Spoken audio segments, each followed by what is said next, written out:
I wanted to ask you about your childhood. You had a very difficult childhood in a lot of ways. I'm a walking miracle, is what you call it. All right, can you tell me more about that? Um, I'll just start with birth. Is that okay? Mm-hmm. Okay. Um, Mother and Audie Bradford Holderfield married Helen Gladys Hay. And they had my sister Audine, and she was 2. And then mother was pregnant with me.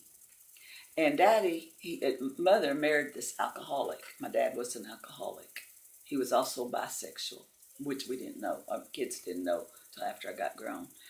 And so daddy was abusive, and he choked mother. She was 7 months pregnant, and he threw her across the bed and was choking her, trying to kill her.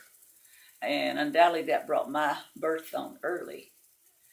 And so I was born, and back then they didn't have incubators to put babies in. So the doctor said, if she lives to be 10, I want you to bring her back because I don't expect her to live. And I was born at 3 pounds. And I guess mother and daddy didn't have a lot of money. So my crib was a chest of drawers with a pillow in it. And mother said I was so small that for a month or so she carried me around on a satin pillow. And then when I reached 2, I wasn't walking right. I was 2 years old and I couldn't walk. And when I did, I couldn't do it good. And so my dad's cousin said, Helen, talking to my mother, said, I think there's something wrong with Shirley. Said, she's not walking right.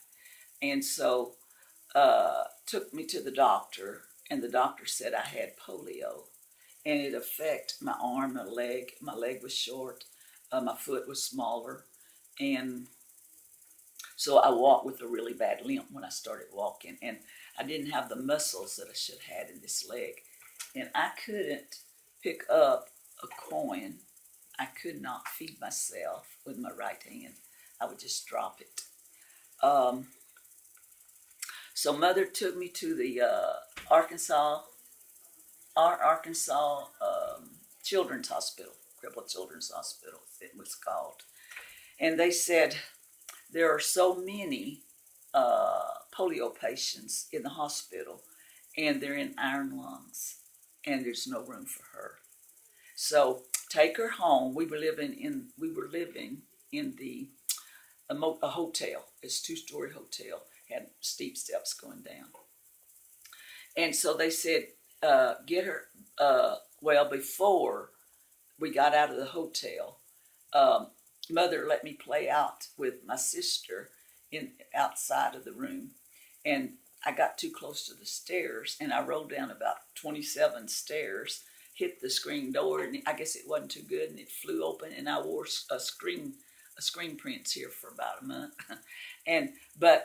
Well, wait a minute now. You're going to have to redo some of this because I fell off the table when I was an infant. Mother turned around and I rolled off and hit my eye on a gas pipe that stuck up, where things was. And I crossed my eyes. So then while I was playing there and fell down the stairs, I rolled out on the sidewalk, and this man picked me up and rushed me across to the doctor's office. And all that had happened is I uncrossed my eyes with the fall. So then is when I was 2, and they took me to the hospital, and there wasn't room for me. So they said, get her out on the ground floor, let her play out in the dirt and the sunshine. And then they also started mother with the first that we knew about, physical therapy. And I would have real high fevers and pain in my legs. Oh man, it was, and they called them, mother called them growing pains, but it was polio.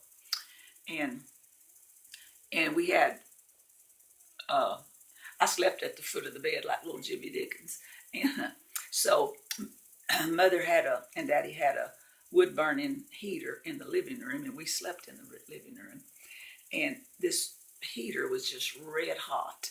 And mother and daddy was sitting there just having a conversation. But my pain was so bad and my fever was so bad, I was awake. But I looked back like over my head like this, and there was an Indian lady with a little round face, and it was like an angel, and she was looking over me. All she did was look at me, and that pain just left. It just left me, and my fever broke, and so I always called her my little Indian angel. And so then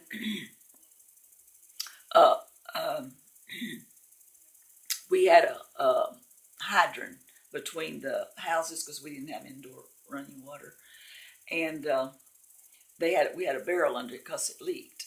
And over here there was some grass, and this one got a little older, and we had put our swimsuits on, and they had this candle wood that was real long and bouncy, so we used that for a diving board. And I saw this weed, so I thought, oh, I'll just jump right in there, and then we'd run over and dunk in the barrel. And I jumped down on this fruit jar lid. I mean, fruit jar broken, and it was a real piece of glass sticking up, and I put all my weight on it. And so it cut this foot from here to way under here, and it just rotted a place out of it, you know. And so some guy come by, one of the teenagers, and he said, "Oh, look at her!" Said her guts are hanging out of her foot. But anyway, so mother put me in this old-fashioned Ford, one of those first A models, and there was they put my foot in a big thing of coil oil, and so they took me to that same doctor, and he put about 18 clamps in my foot, and but I got over that. And then because that I was crippled, teachers didn't know, they didn't have special ed, they didn't have people taking care of you. And so the teachers were mean. They didn't understand me. And so one time the teacher took me in the cloakroom, you know, what they used to call the old-fashioned cloakroom. And she spanked me, but this other time she put me across her lap in front of the whole class and used a razor strap. Then the time I got into the second grade, they took my hand because I would drop my pencil, and they wanted me to be right-handed, but I couldn't. And so she would take my hand and bend my fingers because I was limber all the way back here, and take a ruler and beat the hand until it turned red. And so my mother wrote a letter and said, "Don't ever treat my child like that again, or I'll mop the floor up with you." And so they don't listen good. But anyway, and then a teacher took me over to I had Audine and Sonny. Sonny was younger and Audine was older, and they both were just smart. Oh, they were so smart. And they could take a test without even study. And you know, they'd just look it over and take a test and make A's. And those are your brothers? My sister, Audine, and then my brother, Sonny. Audine was 2 years older, and Sonny was about 2 years younger. But they both were smart. But he took me over to my sister's room and called the teacher to the door and proceeded to tell that teacher how dumb I was. And so, and a neighbor said, "I want you to look down the street there. I want you to go down. You see that Ruth's furniture store? Girl, it was this big. Anybody'd have to see it." And she didn't expect me to see it. So I said, no, what are you talking about? And so I started playing dumb. People treated me like my mind wasn't good. So I thought, well, they think I'm dumb. I'll just play along. And so I could not learn in school. And I really didn't learn anything till I got out of school. Now that's sad. So anyway, so I always felt dumb. I couldn't ride a bicycle. I couldn't do the things that the other kids did. And so, but I just kind of waddled through and then let's see, so we moved, and we went to 4th Street Junior High. It's on the east side of Little Rock. And it was a huge school because I'd been used to a country school. I couldn't find my way to the room to save my life. I was always 5 minutes to 10 minutes late. I didn't do any work. I don't know how I sat there. I didn't do nothing. And so I was doing so bad there that my aunt Mary said, "Well, I'll take her and put her over here in the junior high in North Little Rock." Well, I could not learn anything there. So then we moved to Scott, Arkansas, and I had failed the first grade, and then I failed I think I failed the fifth grade. I mean, anyway, I should have. I was in the seventh grade, and at the new school, I went to the eighth grade, but I still didn't know anything, so I couldn't do anything. I mean, really smart, you know.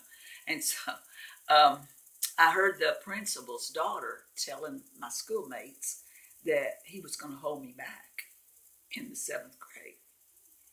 I said, "No, I can't handle any more of this." So I left school, and I went to live with my aunt. She wanted me to come and babysit. So I babysit for her. And then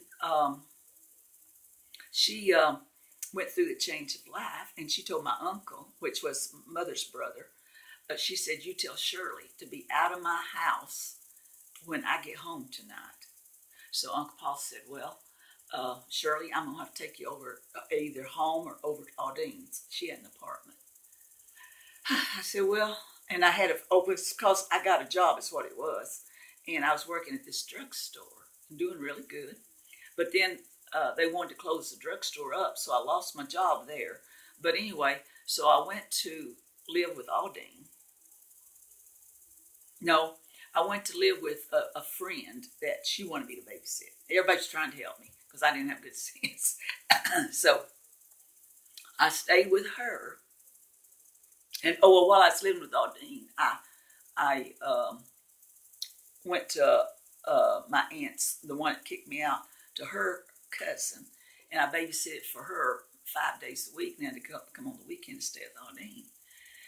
And then one of the family members, Skipper Stringfellow, told me to come babysit for her. And so then she introduced me to Bill. Said, "I've got a real nice guy I want you to meet." Well, he just fell head over heels. I did. And so we didn't go together but 3 months, and we were getting married. I was engaged. So she met Bill outside, and she told him in no uncertain terms, "You're not going to marry her." And she got right up in his face, and so Bill was going to hit her. And her husband said, "Don't hit her, Bill." Said, "She's my wife." Said, "Don't put her in her man's place. I'm going to hit her." And so anyway, so then she tells her daughter to tell me when I get home from work, I want her out of my home. So I packed up. So Bill said, "You can go to my house." I said, "No, that's not proper because I can't live in your house and not be married to you." So I went back to Audine's, and then we got married in about 3 months. But that's about where I came from. Was that too long?